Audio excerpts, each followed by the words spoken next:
Hola a todos, mi nombre es Mariana Zanabria, estudio el cuarto semestre de Ciencias Políticas en la Universidad Fermín Toro. Esta asignatura se llama Desarrollo Político Venezolano 2 con la profesora Jenny Guzmán y a continuación les hablaré sobre lo acontecido en Venezuela después de 1958. Especialmente trataré las resoluciones políticas, sociales, económicas y militares que ocasionaron la llamada crisis de 1992.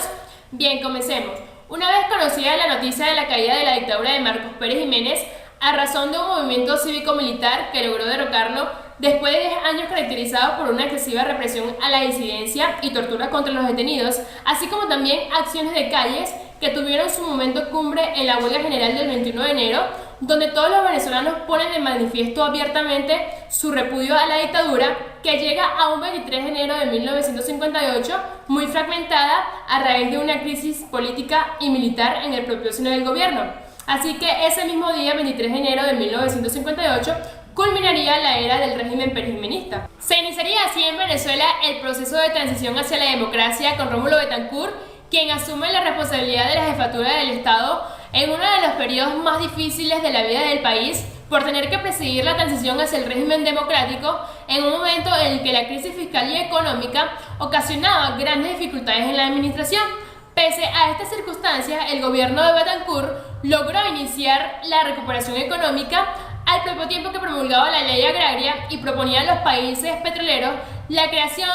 de la Organización de Países Exportadores de Petróleo, mejor conocida como OPEC. Pero pocos meses antes de que Betancourt tomara la presidencia de la República, el 31 de octubre de 1958, los partidos Acción Democrática, COPEI, y la Unión Republicana Democrática concertaron un acuerdo que la prensa comenzó a llamar por el nombre de la quinta donde fue firmado, Punto Fijo. Los signatarios del Pacto de Punto Fijo se comprometían a actuar conjunta y solidariamente en torno a tres cuestiones. La primera es la defensa de la constitucionalidad y el derecho a gobernar conforme a los resultados electorales. La segunda es un gobierno de unidad nacional, es decir, se conformaría un gobierno de coalición y ninguno de los tres partidos tendría la hegemonía en el poder ejecutivo. Y por último, tenemos que los tres partidos se comprometían a presentar ante el electorado un programa mínimo común. Lo más singular de este pacto fue el hecho de que sus signatarios lo respetaron en lo esencial, es decir, en la defensa del gobierno constitucional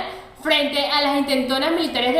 derechistas y frente a un factor que no estaba presente en la mente de ninguno de los firmantes, la extrema izquierda. Desde entonces, los partidos comenzaron a transitar un camino de convivencia y de limación de las asperezas y rencores que fueron creados en los años anteriores. Así fue como comenzó un bipartidismo en Venezuela protagonizado por Acción Democrática y COPEI. A partir de allí, Venezuela comienza a transitar un periodo de estabilidad económica y social que era notable en América Latina en las décadas de 1960 y 1970.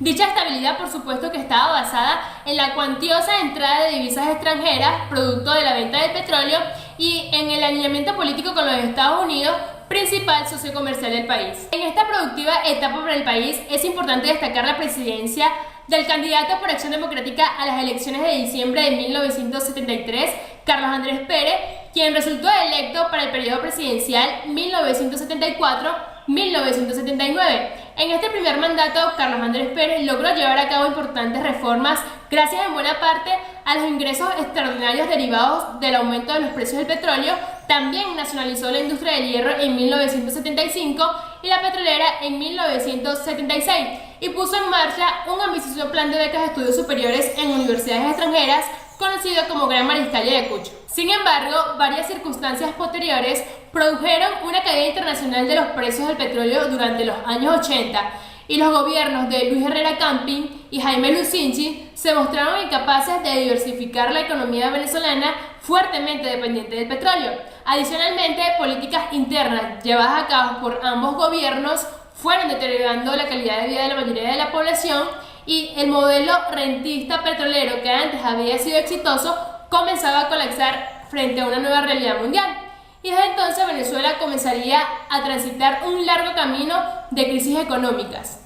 Pero es para 1988 cuando Carlos Andrés Pérez regresa al Palacio de Miraflores después de triunfar en las elecciones de diciembre de ese año. Su gran triunfo presidencial se podría decir que se debe a que, como en su primer gobierno había logrado un gran crecimiento económico, los venezolanos decidieron depositar nuevamente toda su confianza en Pérez para que solventara las fuertes crisis de ese momento. Sin embargo, el 16 de febrero de 1989, Pérez anunció la adopción de un plan de ajuste macroeconómico auspiciado por el Fondo Monetario Internacional. Este programa incluía, entre otros aspectos, la liberación de los precios controlados por la anterior administración, principalmente los de la gasolina. Su aplicación inmediata no hizo sino agudizar los problemas de la población y las consecuencias sociales, por supuesto, que no se hicieron esperar, y en un contexto de graves crisis financieras y económicas se desencadenaron disturbios y saqueos en Caracas, Guarenas, Valencia y otras principales ciudades del país los días 27 y 28 de febrero, mejor conocidos como el Caracazo.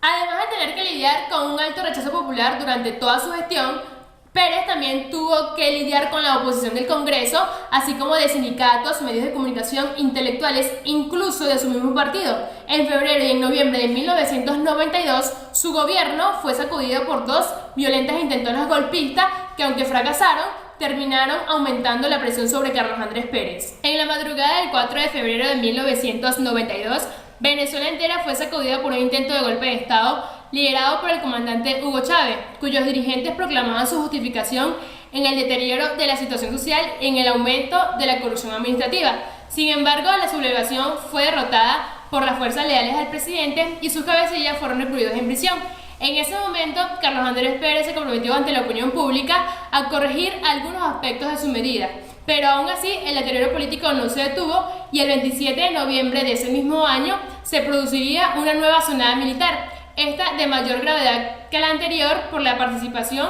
de la Fuerza Aérea y de sus máximos dirigentes, que luego de varias horas de combate por aire y tierra fueron vencidos por las fuerzas que se mantuvieron al lado del presidente. En este sentido, para 1992 la situación del país se había complicado y las razones argumentadas por los militares que dieron las intentonas fueron las siguientes. Ellos cuestionaban la gestión económica y política del presidente Pérez, las políticas neoliberales implementadas en el país, el descontento de los sectores medios y bajos de las Fuerzas Armadas por los hechos de corrupción verificados en los